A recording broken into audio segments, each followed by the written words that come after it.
Hey everyone, welcome to the Cyber Hub Engage podcast. Back in the studio, we've got a great episode for you guys. Today I've got Patrick Benoit, Deputy CISO at Cheetah Digital, joining me.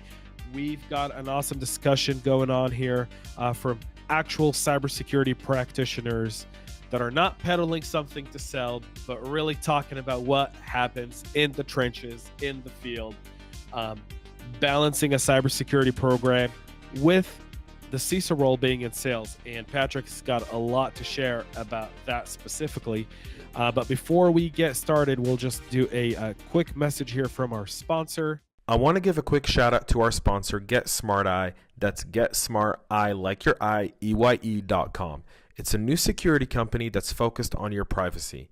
How many of you guys have eyes around watching your screens, your phones, your tablets? No matter where you are, it can be your own office, an airport, a train station, a co-working space, and even a coffee shop, right?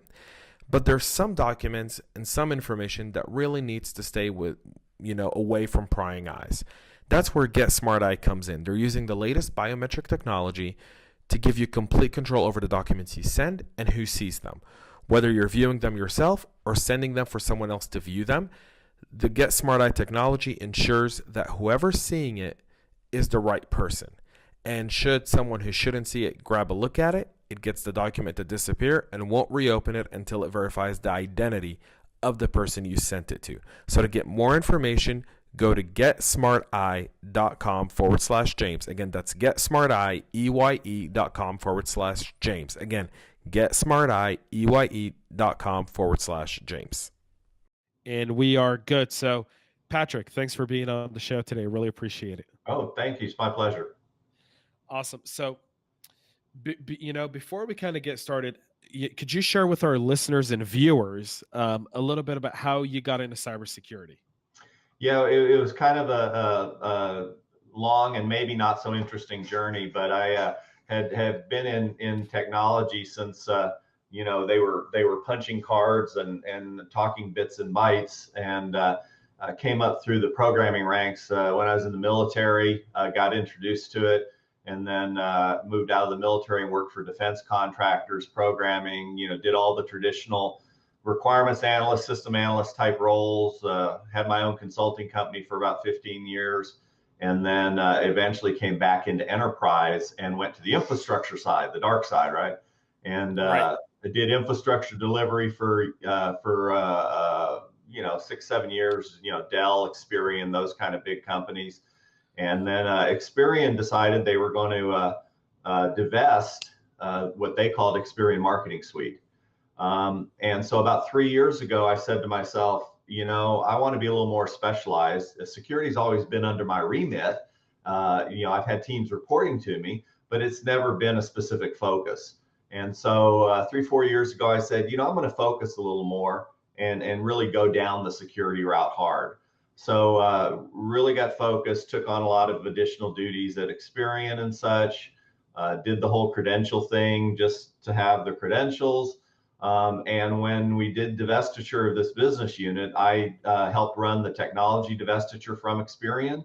And at the end of that, I was fortunate in that the CSO at Cheetah Digital, Jill Kinesic, came to me and got permission from legal to see if I would come over and help her build a security program. And so from there, the rest is history, right? Absolutely. Tell us a little bit about Cheetah Digital, because you guys are in a bit of a unique space, because you're kind of in the supply chain, but you're also part of the data processor. So how does that all kind of work?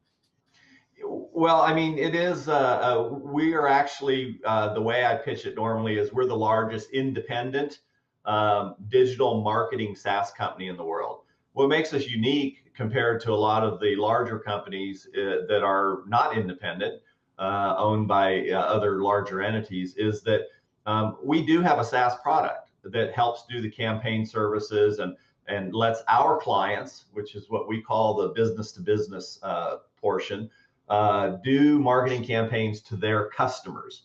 But what's unique is that besides having the SaaS program and selling you the license to use it, we also have a full-blown expert marketing agency as part of it too. So we provide we can do full service from, soup to nuts in terms of building your campaigns and doing marketing and sending the campaigns out and following up and statistics and metrics and all that stuff. And we have the application program, the SaaS program for building that. In addition to which we also have the loyalty program as of last summer too. Now, you and I both know it's really tough to balance a lot of the noise in the cybersecurity industry, mainly because a lot of times the noise that's being made is by someone trying to sell something. So they're making noise over something that kind of serves their financial interest. How do you balance the real noise and the real threats from the stuff that's just kind of lurking around, that's making a lot of noise, but really isn't there? Well, I mean, I'm a big believer, and it's kind of been my soapbox this year that especially at the CISO level, we have to take a more strategic business approach to things too. And so if we get so focused and inundated on chasing the threat and chasing the vulnerability, which, by the way, in my mind is an operational thing that should be part of just business as usual. Your team should be doing that. And if they are, it gives the CISO the opportunity to step up the game to a business level and be a strategic business asset as part of the sales team and help monetize security, help generate revenue either directly or indirectly. And that's how we're going to be focused on what really counts to the business.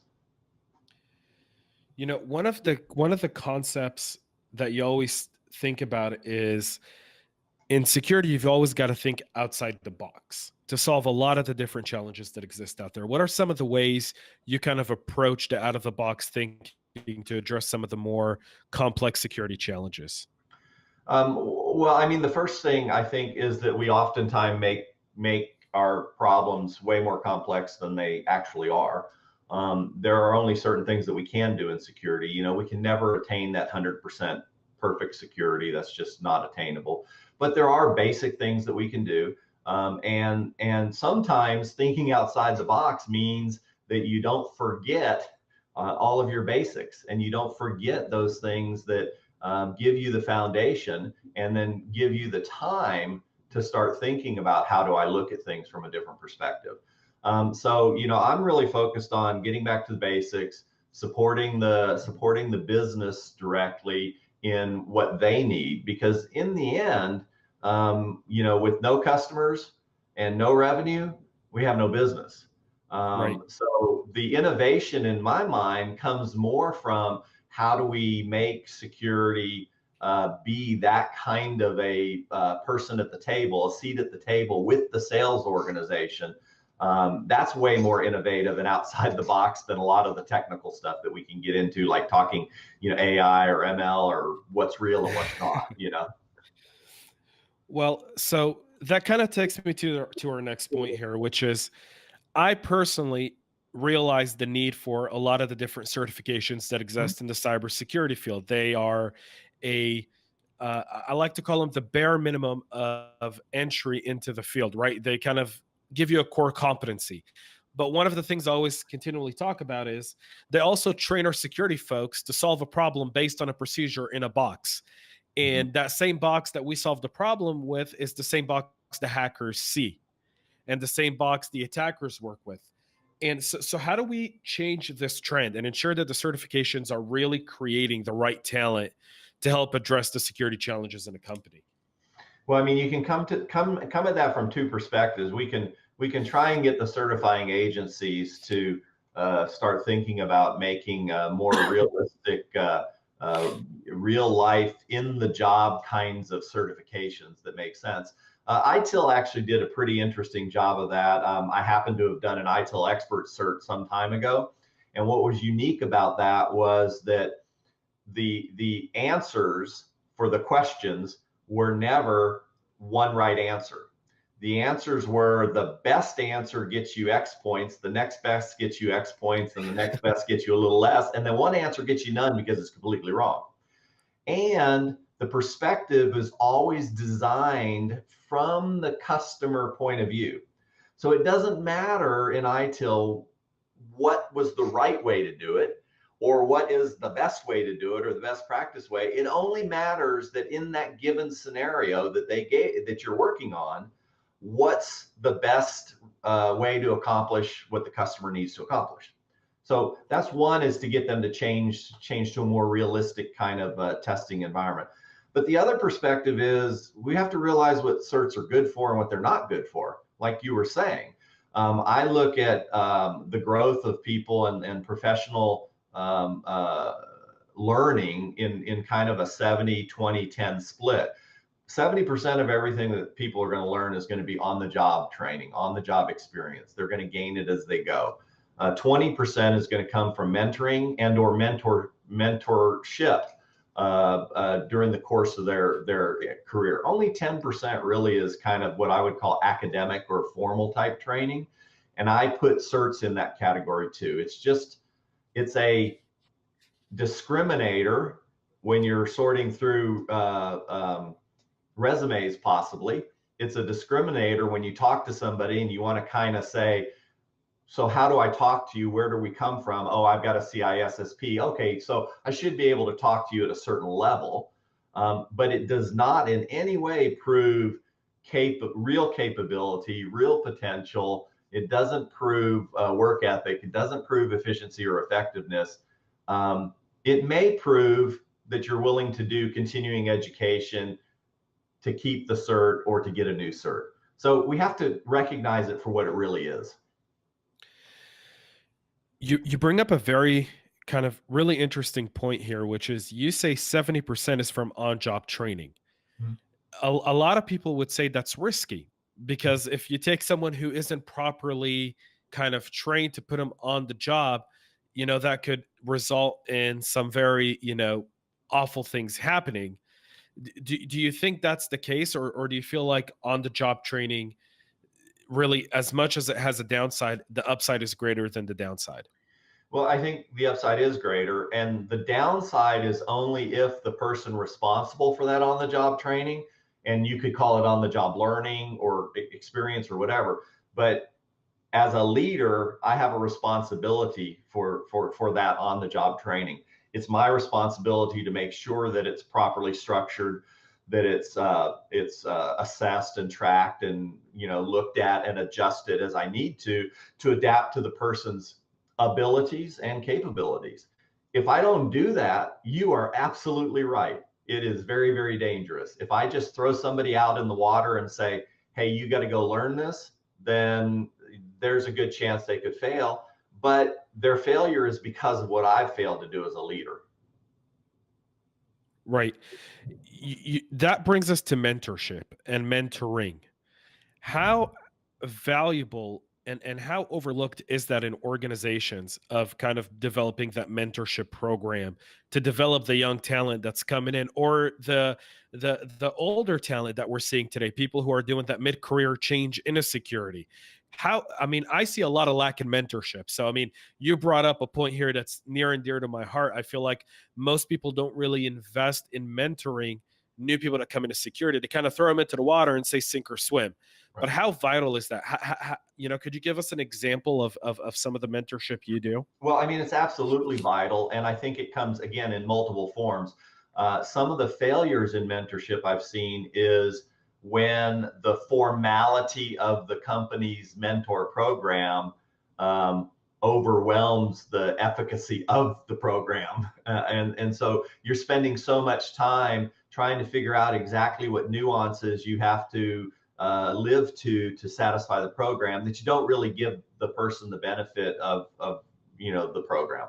So I like a little bit more informal kind of mentorship in that I am 100% always available to help somebody out. I do, many one-on-ones, and try and focus the one-on-ones more away from a status report, which they can end up being, and more towards, what do you need to learn? How can I help you learn that? What do you not understand? Do you understand how you're contributing to the business and things like that? and it just takes work, but that's what we get paid for as leaders.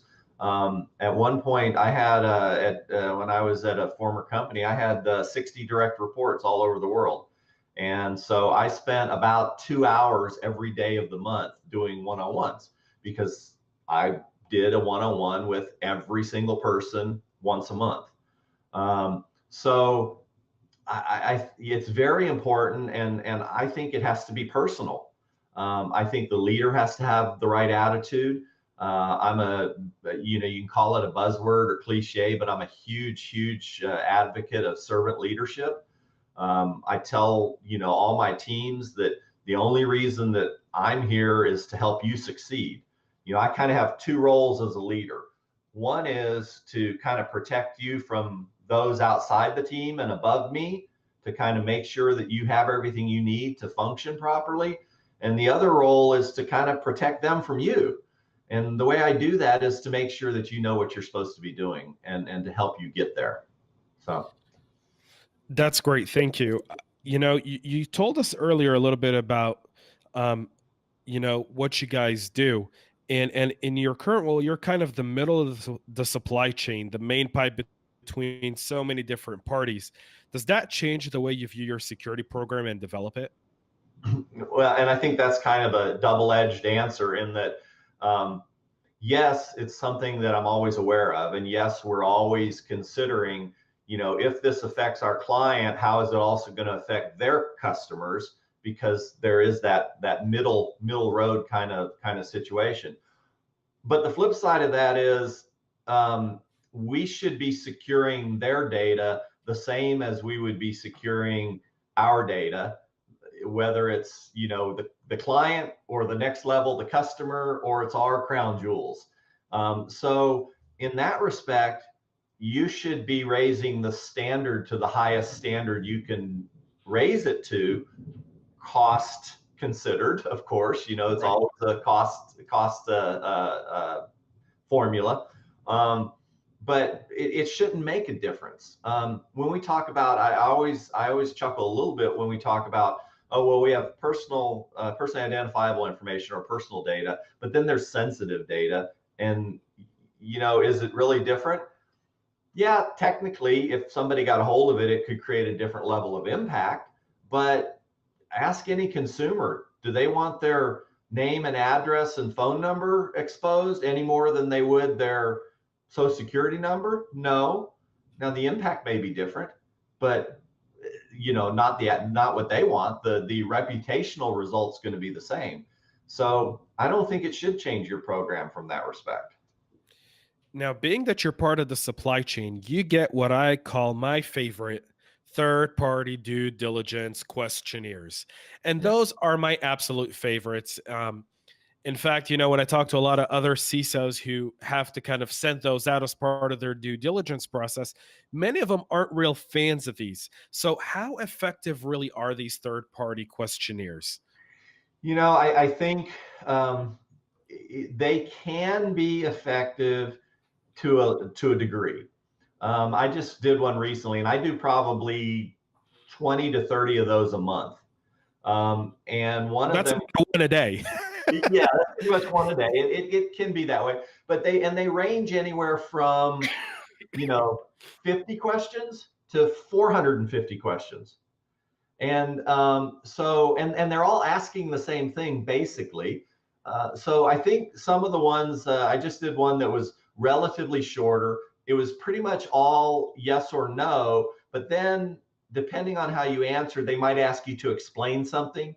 If they said, do you do encryption? You say no, they're going to ask you, well, why or why not, But that's pretty easy to go through and do a quick checkbox like that. But the real way to get this fixed is we need to start accepting some of the industry standard assessments and certifications, external certifications, SOC 2s, HITRUST, the ISO 27000 series, all that kind of stuff like that, as a base starting point. And if I can go to a vendor and say, well, do you have SOC 2 Type 2 compliance? Yes. Okay, great. Let me see your SOC 3 report, say, as an example, or let me see the summary for your SOC 2. Well, they've just told me a whole lot about their governance, risk, and compliance program. And if it's something like a HITRUST or an ISO, I've probably seen some information about their controls. So now, if that's your starting point, then just ask about gaps or ask things that may be particularly important to you because of your industry. And then in the end, we're never going to get off this trap, this crazy ride of doing these assessments until we have a single kind of collection of where you can put in all your data and everybody agrees they're going to get the data from wherever you've put it in. Now, I know there are services out there that provide that right now, but if the service is out there and 5% of your customer base uses it, it's not much of a service to you. So until that's adopted. Well, you bring up a very good point here.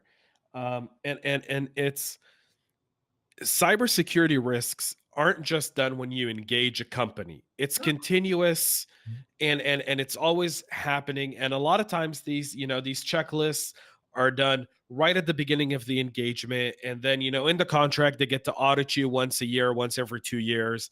Yeah. And every so often you get that audit. But how important is it to really have a continuous monitoring of your third party and different third parties? I mean, how important really is that? Well, I think it is important for the critical third parties. If you have a business continuity dependence on a vendor that exceeds your ability to work without them for some period of time, then that's a critical vendor, and you need to take a different level of risk assessment.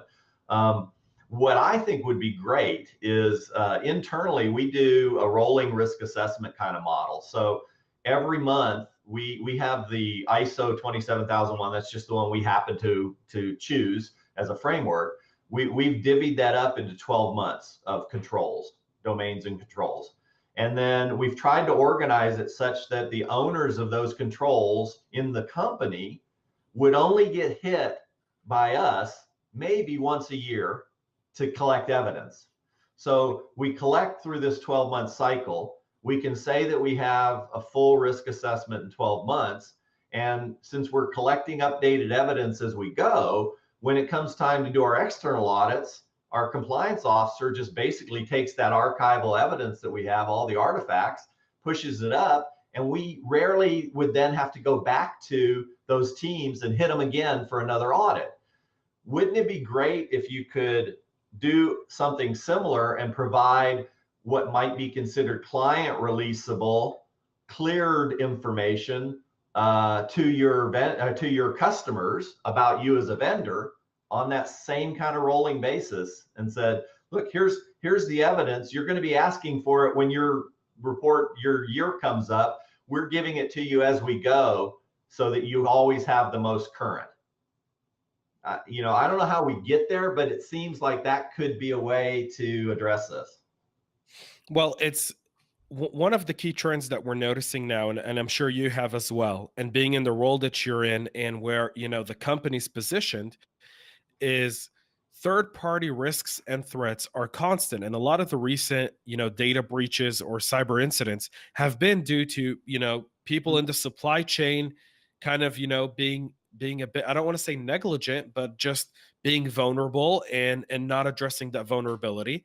And the company that's compromised due to that is often it's a double-sworded victim, right? And like you said earlier, from one end, they've kind of done their due diligence at the very beginning. But if you have 300 critical vendors in your organization, it's almost impossible to monitor all 300 and address all the different risks from each of them. I mean, you bring up a point where, I'm sitting here and I'm going, I can't think of any way right now in the marketplace that addresses that specifically for an organization, where you can go into a dashboard, look at all your third-party vendors, see the risk score and where they are, see what systems they're operating, if there's any patching, and if, where you can send out someone to be like, hey, go check if all these guys have patched this vulnerability, because that's a big deal for us. Does that make sense? Sure, absolutely. And how about if that service that collected the data and had the database of everybody's kind of security stance? Now, by the way, that would be a kind of a huge liability too. Talk about something. But if they had something like that, what would it be like if I could, as a customer, just log into this thing, upload my list of vendors, and it would spit out a matrix report that said, yep, here's, based on the criteria, here's, yep, they meet these. It'd just be an Xbox kind of a matrix of comparable features, so to speak. Easy. Well, you bring up a point, and that kind of takes me to one of our next questions, which is, when you and I were originally talked, you said, listen, I'm a CISO, I'm a deputy CISO, I'm in security, but I'm also in sales, and my job is to support sales and marketing. You've mentioned that a few different times. How does security really start to play into the business piece when you're in the supply chain? Right. Well, I mean, I'll kind of take the old retail mantra of location, location, location, except Right. it's my location in perspective with respect to the sales team. So I have to be in the sales team. I have to be there. I have to make and create as many touch points as I possibly can. That starts with changing my attitude from being, hey, I'm a partner, or hey, come ask me if you need anything, and changing it to be, no, I'm part of the business. I am the business, and I am on the sales team. So I need to be engaged with the sales team. I need to be in their meetings when I can. I need to go out to customers as early as possible. And for me, the idea of monetizing security is the next level too. I need to look for some way that when they do the all hands in our company and they show the little pie chart, that there's some little sliver up there that says this revenue came from security. It doesn't matter how small it is. And think about the side benefits to that. Not only do the executives now go, they're generating some revenue, and maybe they can generate more, because that's the way sales guys think, right? The other side benefit is, how do you think the rest of the company views my team now? Because they're generating revenue. They're the reason that we've got some of this up there like that. So now all of a sudden, they're treated differently too. So look for ways to monetize security. It could be security consulting services, as simple as that, from the CISO and a deputy or some of your senior people as you have time. It could be writing into the contract things to try and mitigate security assessment creep by saying, hey, we'll give you our SOC 2 and our ISO or whatever up front. If you want us to fill out questionnaires, we'll give you the first 50 questions as part of the contract. But for anything over that, it's $5,000 a questionnaire or something. I don't know, making numbers up here. And you want to do an on-site audit, that's great. Anytime you want to do an on-site audit, give us 30 days notice. It's $20,000. We're happy to oblige. Boom. So come up with ideas and work with the salespeople, brainstorm with them. What kind of security product SKUs can you sell? Or security service SKUs can you sell? They're going to hear what the customers are saying, and they're going to be out there talking to customers and go, hey, would it be of any benefit if you could get this from our security? Well, yeah, it would. Okay, now you have an opportunity to look at how to monetize that. Once we generate revenue, now we can start talking about having a real seat at the table. So the CISO role's really, really diverse. And that's one of those where, you talk about sales. I know a few other CISOs that talk about, the CISOs are in the sales business. They're really not in the security business. Yep. Their teams are in security, but the CISO is in sales. Yep. And you're selling to your customers, your vendors, your board, your executive leadership. I mean, you've really got to be selling all the time. I think that's one of the reasons. I don't know if you know who Tim Callahan is. The CISO at Aflac. Yeah.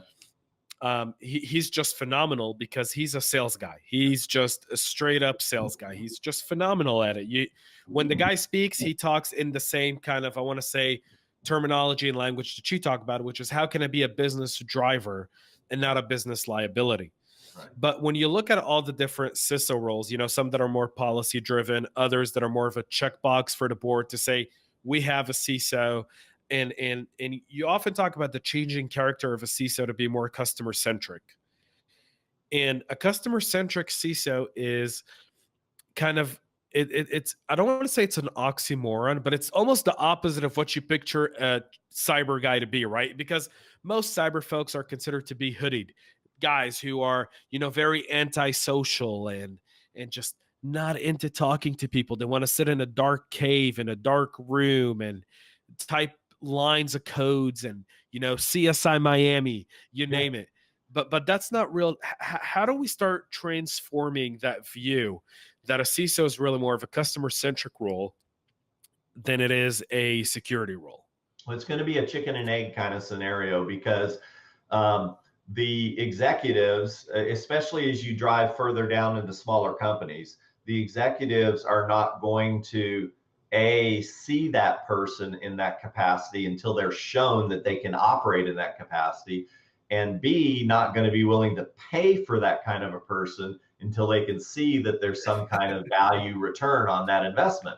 So they're not going to create that opportunity until we can show it. And if we have too many people out there that aren't showing it, then the opportunity is never going to come. So it's going to take conscious effort on CISO's part. It'll drive down from the big companies first. You're probably seeing most of this kind of discussion at Fortune companies down through probably $500 million type companies. And so it's following the path of the CISO role. You don't see what I would call fully rounded or well-rounded CISOs in real, below $100 million companies. You just don't see it. What you see is somebody that understands cyber, understands information security, and they get to be director of information security, which is great. It's a start, but they may not have the experience or the necessarily even the temperament to step to that executive level. So which comes first, right? Well, you bring up a point of CISO reporting, right? And in a lot of organizations, this has been the question for the last year or two. Mm-hmm. Most CISOs report to a CIO, which is, how are you going to report to someone you're supposed to be auditing technically? Fox in the hen house. Yeah. Number one, or they report to legal, which then creates a whole juggernaut of issues because legal's like, well, tell me, it's privilege, don't tell anyone else, we'll think about it. And it becomes more cyber now, and for cybersecurity now becomes part of legal risk rather than operationalizing it in the business, or in some cases to report to the CFO, which creates a whole other, juggernaut of problems. I mean, what you're talking about here is really kind of changing also the way CISOs report to the executive leadership in a way. Isn't that right? I mean, ideally, who should a CISO report to in your opinion? Well, I think you're absolutely right. The CIOs, CTOs, for all their best intentions, probably shouldn't own the CISO role or CSO role or whatever role you want to call it.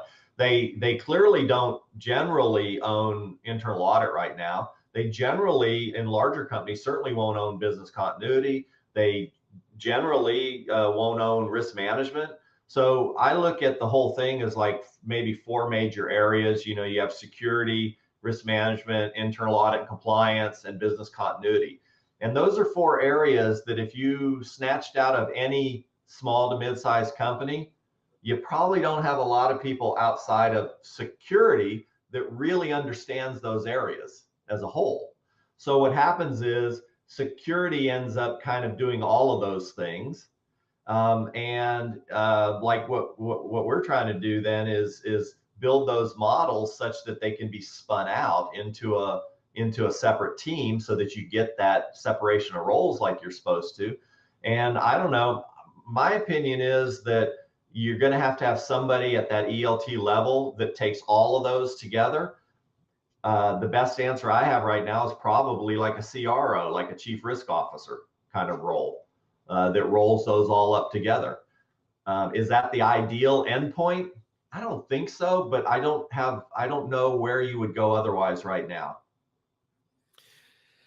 You bring up a very valid point, but that's for mature organizations that have a chief risk officer, right? I Right. mean, part of the challenge is you don't have a lot of chief risk officers, although that role continues to grow in a lot of organizations. The other part that you're starting to see from a CISA role is now you've got a chief data officer and data governance, Chief privacy and those officer. Yeah. right. And now you're starting to kind of compartmentalize data within security, Yeah. and that's all that's creating is additional layers that I feel like are a waste of resources for an organization. Because one of the things I continually talk about is in all the marketplaces in the dark web that I watch, I've never once seen anyone say, I've got great data from someone. They say, I've got data from this company. They don't care what data it is. They just And want if right, data's data. Mhm. And we spend a lot of time and money trying to identify and categorize and defend some data more than others. But really, at the end of the day, different data streams into a bigger picture that allows someone to execute an attack. And I feel like that's kind of a challenge in security that still hasn't been really addressed from the CIO and CDO level, and even the chief risk officer for that Sure, matter. and we're kind of our own worst enemies in that respect. I was going to say earlier when you talked about the vendor proliferation, having so many, we're our own worst enemy in that by being so capitalistic that we allow everybody that can put a name on a door to sell us a security product, and we've got 10,000 vendors now we got to deal with. It's the same thing here. We saw this over time. The pendulum swings, but in technology. I can remember in the dark ages when I started in technology, punching cards and stuff, there were generalists. I mean, you were basically a computer guy, and you knew how to program, and you knew the machines, and you knew operations, and you knew everything that was going on. And then all of a sudden we got very specialized. And so we started splitting apart to programmers and infrastructure guys or database. And then we got database guys are separate. And then we got, and so now we have security. Security came to fruition 20 some odd years ago. And now all of a sudden we're starting to see, oh, well, privacy is a wholly separate thing because of the technical nature of privacy. So now privacy is splitting up. And where did privacy start just recently? Well, it was always in the legal department because there was nobody else in the company that was legalese enough to read through the regulations and figure it out. Well, now we're starting to see that get split away from the legal department because legal and security and legal and privacy generally have opposing expectations. Perfect example is data retention. Legal says retain it as long as you can because we might need it for forensic or to prove something happened or didn't happen. Security is saying, no, get rid of it yesterday. I don't want any data. I told somebody the other day that we should be deleting data as quickly as we can as soon as we know we don't need it, because I don't want the liability of the data. Give it back to the customer. They're the controller. We're just a processor. Get rid of it. So I think we're going to continue to see some of this specialization go on as long as we continue to have proliferation of vendors. We're going to get specialization down vendor routes. You're a Cisco guy, you're a Checkpoint guy, you're a Splunk guy, you're this guy or that guy. I don't know what's going to be the trigger to turn it back around, but at some point we have to get back to a happy median where you have a level of specialization, but you also have to understand the systems. How many guys nowadays can even read and write binary and hex and stuff like that? Probably not many. Well, the fact is everything we do underlies everything that we do. And if you want to troubleshoot something, don't you think you ought to know how it works? But now I'm on the grumpy old guy soapbox. So well, you brought up a great point earlier, which is, you say you allow anyone with a name on a door to come in and sell you something. Yep. How do you vet cybersecurity vendors? I mean, what's your way of evaluating? That was one of my first questions when we started this episode was there's so much noise out there. I mean, if you go through it, I mean, I have a fake LinkedIn profile as a CISO of a fake company where I have set up a fake website. Mhm. And the reason I did that is because I wanted to see something that a lot of CISOs tell me about, which is, to put it in what it really is sometimes a predatory kind of behavior of, I found your data somewhere. If you want to know more, buy this. And, that's almost blackmail in a way. Uh, how do you kind of start filtering through a lot of the noise of, the industry and the technology to really understand, what you need and kind of, lay flat through vetting these vendors? Yeah, and fortunately or unfortunately, probably unfortunately, it's going to come down to much like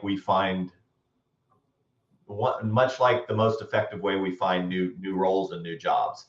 Um, going to the monster.coms and the careerbuilder.coms and stuff of the world, that's not really as realistic or as effective as who you know and who you network with and who, I went through changing job once and I didn't have to find a job, but I was looking, and I probably went through 2 years and 700 applications and 30 or 40 interviews. Didn't find anything I really wanted. And in the end, it came down to somebody who used to work for me said, "Hey, go talk to my buddy at Dell." And this would be the same kind of thing eventually is, I rely very heavily on the contacts I have locally.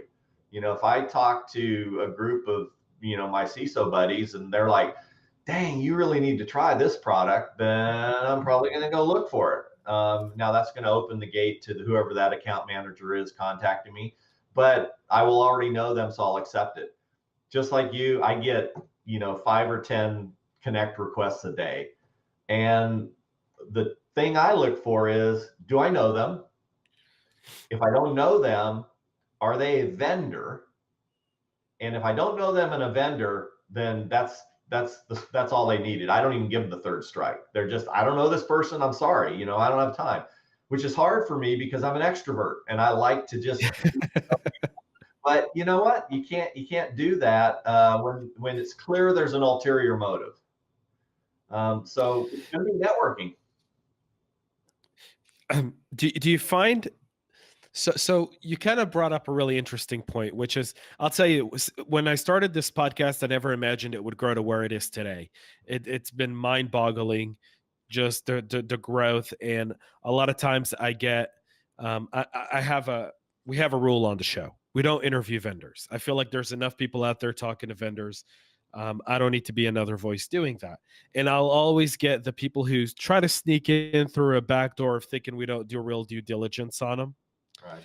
And one of the aspects and one of the reasons I enjoy talking to practitioners, and I want to get more practitioner like your voice out there, is because at the end of the day, best practices and sharing what works, sharing ideas is what makes us all successful.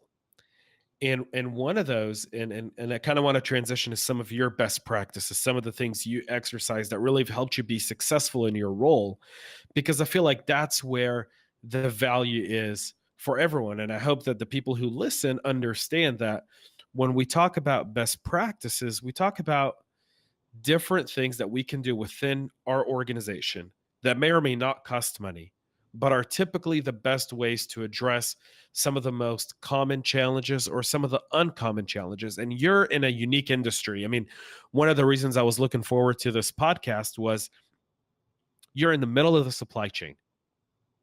And in that aspect, you are, you're auditing people under you, but you're also being audited by others over you. And you're processing data and running data through, these different conduits of data. And at the end of the day, you're a target, right? And so what are some of your best practices that you can share with us, in terms of how you operate your security team and your security program in general? So, I hate to harp on it again, but I'm kind of the pragmatist that goes back to basics too. So, one of the very first things I did when I came in was made sure we had a ticketing system in place, made sure that we had some organization about dispatching tickets and how to process. So I was looking for process. In my spare time, hobby time, I'm a pilot. I have corporate jet ratings, and I'm a flight instructor and everything. So I'm a huge believer in checklists. Too often we'll turn to an engineer or something and say, man, I need you to document what you do on a daily basis, and we don't really give them good enough instruction. So for me, we'll build a checklist. Here's the first outline of your checklist: daily, weekly, monthly, quarterly, yearly. Now, every day, just jot down some notes about, hey, I answered emails, I responded to customer requests, I did this, I did this. Look, now you've got your daily checklist. Now, at the end of the week, look back and say, oh yeah, I've got to do this report every week. Now you've got your weekly checklist. And then later worry about building out all the deep, dark, underneath the details about how I do each one of those things. So checklists to me are a big, big thing. So ticketing checklist, opening that engagement with people. I did, in the first 30 days I was in the company, I spoke to every VP in the company. Personally, I had a one-on-one with every VP in the company because I needed to know what they were looking for. And the message I was delivering was, we're here to aid in sales. We're here to be part of the sales team and help you build revenue, help you do whatever you need to do to support revenue.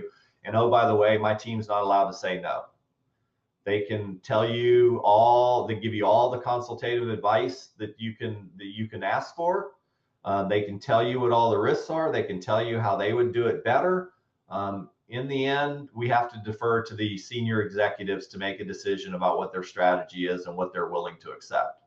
That's that risk-based kind of a model. So again, that's a customer-oriented point of view. It's the internal customer orientation, starts with getting in front of the people and helping them. So that's a best practice for me. Does that help? It does. So you're an aviation fanatic. You're a pilot. I've always wanted to be a pilot. My eyes are too bad for that. But behind me, I've got probably one of my favorite Delta jets that I always like to fly in. Oh, nice. Which is RJ. the Mad Dog. Yeah, no, yeah, it's the MD-88. The MD-88. MD-88. Right. It's actually right behind me, and I've got a Dreamliner on the other part of the set here.